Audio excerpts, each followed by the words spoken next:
Today, we're diving into something that on the surface seems incredibly simple, but it's actually one of the most complex and critical challenges in all of engineering. We're talking about surface roughness. It's this invisible world that can literally determine whether a product succeeds or fails catastrophically. I mean, really think about that for a second.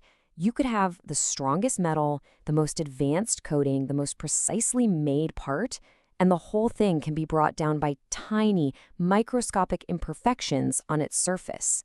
We're talking about a scale that's so small it's hard to even wrap your head around, but with consequences that are absolutely massive. All right, so here's how we're going to break this down. First, we'll look at what this unseen surface actually is. Then, we'll get into why it's so darn hard to measure. After that, the tricky trade-offs engineers face. What happens when it all goes wrong? And finally, the ongoing quest to actually control this tiny, chaotic world. Okay, first up, the unseen surface. You know, when you run your hand over a piece of polished metal or maybe your phone screen, it feels perfect smooth, right? But if you could shrink yourself down to the size of a microbe, you would see a completely different world. That world is a wild landscape of microscopic peaks and valleys. And that is what we call surface roughness. Now, engineers need a way to talk about this, so they often use a value called RA. You can think of it as the average height of all those tiny bumps, a way to boil down an incredibly complex reality into a single number. And why does any of this even matter? Well, let's take a high-tech camera lens or a mirror in a telescope. For it to work properly, its surface has to be unbelievably smooth. We're talking a roughness that's just a tiny fraction of a single wavelength of light. If it's any rougher than that, the light scatters in all directions, and the lens is basically useless. Which leads us to a huge problem. If you can't see these peaks and valleys with your own eyes, how on earth do you measure them? How do you put a number on something that's invisible?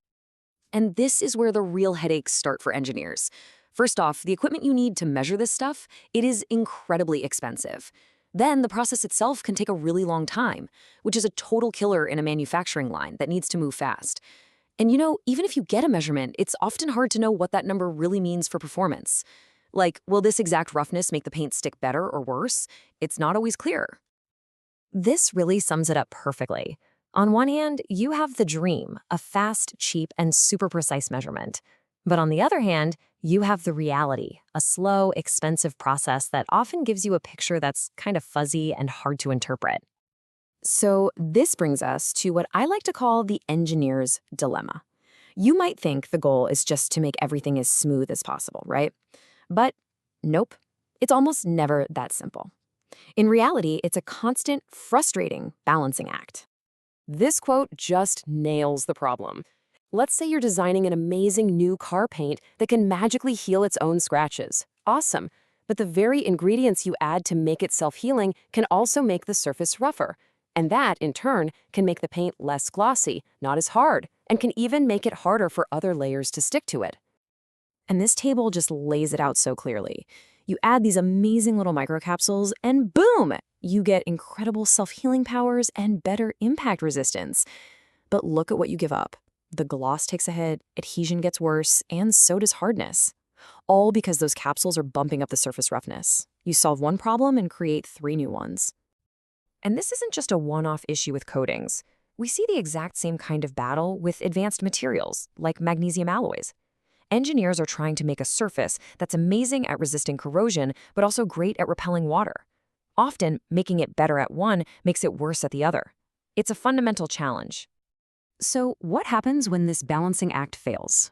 What happens when the roughness gets out of control? Well, this is where a microscopic problem can snowball into a very visible and very expensive catastrophe. It's like a domino effect. It starts with a surface that's too rough. That roughness creates tiny stress points in any protective layer on top of it. Over time, that stress causes microscopic cracks to form. Those cracks become super highways for moisture and oxygen to get underneath, which leads to rust and corrosion, and eventually the coating just flakes right off. And before you know it, the whole part has failed. And in modern manufacturing, this is a massive deal. I mean, look at 3D printed metal parts. We think of them as the future, right? But their biggest weakness is failing from fatigue over time. And what's the number one cause? Surface roughness. It accounts for a whopping 40% of strength reduction. That's more than hidden internal defects, and makes the parts unpredictable and, frankly, unreliable. And this problem is everywhere you look. In woodworking, it shows up as fuzzy grain that ruins a perfect cut. In tiny lab-on-a-chip devices used for medical tests, a rough channel can mess up the liquid flow and spoil the results. And like we've seen, for almost any metal part, higher roughness usually means lower strength and a shorter life. So, that brings us to our final section. With all these problems, what are we doing about it? This is the story of the incredible effort to tame this microscopic landscape, the quest to finally get it under control. One of the most cutting-edge techniques is called laser texturing. It's exactly what it sounds like. Engineers use a super precise laser to literally carve a pattern onto a surface, molecule by molecule. The potential is enormous, but there's a big catch. The whole process is insanely sensitive. The tiniest change to the laser settings can give you a completely different surface. Now, engineers are tweaking dozens of variables, but it often boils down to two of the most critical factors: the number of times the laser passes over the surface and how much power it's using. You can think of them as the main knobs they have to turn to sculpt this invisible world. And here's the crucial point. Even with a tool as precise as a laser, engineers can't just dial in an exact roughness value they want. It just doesn't work that way. The best they can do is aim for a range, a ballpark figure. True, absolute precision is still just out of reach. And because of that, controlling a surface isn't something that just happens when you first make a part. It's very often a whole separate final step. Whether it's a 3D printed jet engine blade or a massive hydraulic cylinder, chances are it needs some extra work at the end, like polishing or grinding, just to get the surface roughness right.